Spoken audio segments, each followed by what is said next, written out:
अभिवादन स्वीकार कीजिए ब्रजेश मिश्रा का। और आप देखना शुरू कर चुके हैं द डिबेट।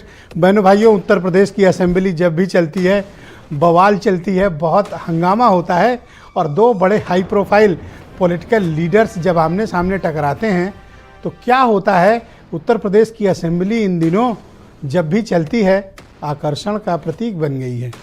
आज भी योगी आदित्यनाथ और अखिलेश यादव आमने सामने आ गए और जब ये दो ताकतवर नेता आमने सामने आते हैं तो इनके बीच की जो बहस और संवाद होते हैं बड़े दिलचस्प होते हैं। विपक्ष सरकार को हर मोर्चे पर घेरने की भरसक कोशिश करता है और सत्ता पक्ष उन पर आक्रमण। तो क्या उत्तर प्रदेश की असेंबली में इस अनुपूरक बजट के बहाने एक बड़ा शक्ति प्रदर्शन हो रहा है? जवाब है हाँ। क्या है ये? आज की चर्चा इसी विषय पर। बहनों भाइयों, इन दिनों असेंबली की प्रोसीडिंग्स देखना बड़ा इंटरेस्टिंग हो गया है और मैं आप सबको सजेस्ट करूंगा कि जो भी उत्तर प्रदेश की राजनीति या उत्तर प्रदेश से ताल्लुक़ रखते हैं, जब भी यूपी की असेंबली चले उसकी प्रोसीडिंग्स को लाइव ज़रूर देखा करिए। चैनल पे लाइव देखिए, यूट्यूब पर देखिए। हमारे यहाँ यूट्यूब पर भारत समाचार के उसका पूरा संपूर्ण लाइव प्रसारण होता है जितने वक्त प्रोसीडिंग चल रही होती है। तो आप सोच रहे होंगे कि मैं ऐसा क्यों कह रहा हूँ। ऐसा इसलिए कह रहा हूँ क्योंकि जब आप सदन की कार्रवाई देखेंगे तो आप ये जान सकेंगे कि आपके चुने हुए जनप्रतिनिधि आपके मुद्दों को कितना सदन में उठाते हैं, किस तरह से उठाते हैं, सरकार सदन में उसका जवाब क्या देती है। इसके अलावा कॉमन कंसर्न, कॉमन काज के भी बड़े मुद्दे हैं जो यूपी की असेंबली में उठते हैं। और सबसे इंटरेस्टिंग होता है जब योगी आदित्यनाथ और अखिलेश यादव आमने सामने आते हैं। बड़ा दिलचस्प नज़ारा होता है। उस वक्त जो संवाद चल रहे होते हैं इन दो दिग्गज नेताओं के, दोनों उत्तर प्रदेश के ताकतवर नेता हैं, एक सत्ता पक्ष, दूसरा प्रतिपक्ष। और आमने सामने के जो डायलॉग्स होते हैं ना, उनको आप सुनेंगे, आपको लगेगा कि लोकतंत्र की जीवंतता क्या होती है। मज़ा आएगा। मैं यूं ही रिकमेंड नहीं कर रहा हूं, ये अपने अनुभव के आधार पर आपको रिकमेंड कर रहा हूं। आज सदन में सरकार को घेरने की भरसक कोशिश हेल्थ इशूज़ पर, इलेक्ट्रिसिटी इशूज़ पर, लॉ एंड ऑर्डर इशूज़ पर, धान खरीद पर कई दिलचस्प मुद्दे उठे जिस पे सरकार ने विपक्ष को जवाब दिया। और अनुपूरक बजट भी करीब 28,000 करोड़ का प्रस्तुत किया गया। अनुपूरक बजट एक सप्लीमेंट्री बजट होता है कि सरकार के मुख्य बजट से अतिरिक्त अगर कोई डिमांड जनरेट होती है तो उसे सप्लीमेंट्री बजट के माध्यम से रखा जाता है और ये वित्त विधेयक की तरह ट्रीट किया जाता है, फिनांस बिल की तरह ट्रीट किया जाता है। आज सदन में एक और महत्वपूर्ण इस बार के यूपी की असेंबली में एक बात आई और इस पर ओपन फोरम में चर्चा होनी चाहिए। हालांकि ये नियमावली भीतर के लिए है, लेकिन भीतर की हर चीज़ बाहर वालों के लिए है, मतलब पब्लिक है। क्या है? ये एक नई नियमावली प्रस्तुत की गई है यूपी की असेंबली में। इसमें सदस्यों के आचरण, उनके व्यवहार, डूज एंड डोंट डिसाइड किए गए हैं।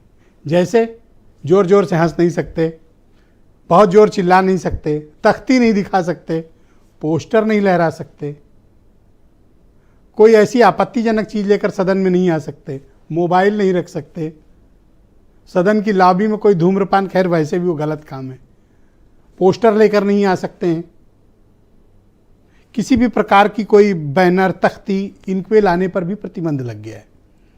उसके पीछे कारण ये है कि जब पहले दिन दूसरे दिन सदन चलता है तो इस तरह का बवाल एक परंपरा के तौर पर है कि अपोजिशन सरकार को घेरने के लिए ऐसा करता है। और ऐसा सिर्फ समाजवादी पार्टी करती है, प्रतिपक्ष में रहते नहीं। बीजेपी भी करती थी जब वो अपोजिशन में थी, कांग्रेस भी करती थी, सब कोई ऐसा ही करता है कि पहले दिन जबरदस्त प्रतिरोध दर्ज कराया जाता है। बहनों भाइयों, यूपी की असेंबली में ये नई नियमावली को लेकर तमाम सदस्यों का बड़ा विवाद है, लेकिन चूंकि ये अडॉप्ट कर ली गई है और ये लागू कर दी गई है, लेकिन एक वाइब्रेंट डेमोक्रेसी में क्या इस तरह के प्रतिबंध विधायकों पर लगने चाहिए या उनको अपनी बात कहने की एक आज़ादी होनी चाहिए ताकि वो अपनी बात कह सकें लोगों के बीच। ठीक है, सदन की कुछ मर्यादाएं होती हैं, हमें उनका पालन ज़रूर करना चाहिए। सदन कोई मछली बाजार नहीं है, कोई हंगामे की जगह नहीं है। वो एक ऐसा प्लेटफॉर्म है जहां हम रहकर सरकार की जवाबदेही तय करते हैं।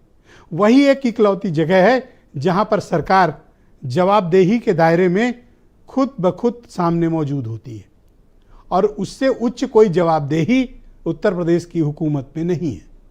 डेमोक्रेसी में सदन ही सर्वोच्च जवाबदेही की जगह है। इसलिए मैं आपको सजेस्ट करता हूं कि ज़रूर देखा करिए क्योंकि अब असेंबली में एक दूसरे पर जिस तरह से हमले होते हैं वो देखना भी बड़ा दिलचस्प होता है। जो देखने आप डिबेट में जाया करते हैं उससे ज़्यादा हाई प्रोफाइल लीडर्स आमने सामने लड़ रहे होते हैं और कई बार बड़ी दिलचस्प बातें भी हो रही होती हैं। जैसे आज योगी आदित्यनाथ जब बोल रहे थे उसके ठीक पहले अखिलेश यादव ने स्वास्थ्य विभाग का मुद्दा, इलेक्ट्रिसिटी का मुद्दा, धान खरीद का मुद्दा उठा दिया। नेता सदन यानी मुख्यमंत्री मौजूद थे तो उन्होंने प्रतिकार भी उसी तरह से किया। कहा जैसे सवाल सामने से आएंगे जवाब भी उसी भाषा में दिए जाएंगे। तो है ना कितनी इंटरेस्टिंग बात। तो इन डिबेट्स के जरिए हम ये समझेंगे कि क्या विधायकगण अपने जनता का जिनसे वो चुनकर आए हैं उनके प्रति जवाबदेही सुनिश्चित हो रही है सदन के भीतर या नहीं, और सरकार अपनी जवाबदेही से भाग तो नहीं रही है। क्योंकि जनता ने बीजेपी को चुना है सरकार के लिए और अपोजिशन को चुना है सरकार पर नज़र रखने के लिए। क्या ये दोनों अपने दायित्वों का सम्यक निर्वहन कर रहे हैं अथवा नहीं कर रहे हैं? ये देखने का दायित्व जनता ने किसे दिया है? हमें दिया है, अनऑफिशियली दिया है। हमें चुना नहीं है लेकिन हमें ये दायित्व दिया है कि तुम इन दोनों पर नज़र रखना। तो हम इन दोनों पर नज़र रखते हैं कि आपकी बात ये किस तरह से उठाते हैं और ये सदन में किस तरह का आचरण करते हैं। कुछ बयान सुने, फिर आज की डिबेट को हम आगे बढ़ाएंगे। बरसात के समय जल जमाव वाले क्षेत्रों में, अन्य क्षेत्रों में इस प्रकार की बातें देखने को मिलती हैं और ये केवल डेंगू के मामले नहीं होते, इंसेफ्लाइटिस के भी मामले होते हैं, मलेरिया भी होता है, कालाजार भी होता है, चिकनगुनिया भी होता है। तो आपकी जानकारी के लिए, हो सकता है कि काफी दिन हो गए मंत्री पद से हटे हुए तो आप भूल गए होंगे, तो आपके संज्ञान में लाने के लिए हमने दिया था। इधर रहते तो हो सकता है कि कुछ लॉलीपॉप मिल भी जाता, लेकिन वहां रहकर के अब वो कभी नहीं मिलना। मैं केवल 2 घटनाएं बताना चाहता हूं राजधानी लखनऊ की और इनकी सरकार की नाकामी, इनके हॉस्पिटल्स की व्यवस्था, डॉक्टर्स का इंतजाम। पूर्व सांसद भारतीय जनता पार्टी के वो अपने बेटे को लेकर के आते हैं, उनके बेटे को यह जानकारी मिलती है कि इसका इलाज अगर जल्दी नहीं हुआ तो जान नहीं बचेगी। वो एक अस्पताल से दूसरे अस्पताल भागे और इलाज के लिए वो एडमिट नहीं करा पाए और उनके बच्चे की जान चली गई। इसका जवाब क्या है डबल इंजन की सरकार के पास?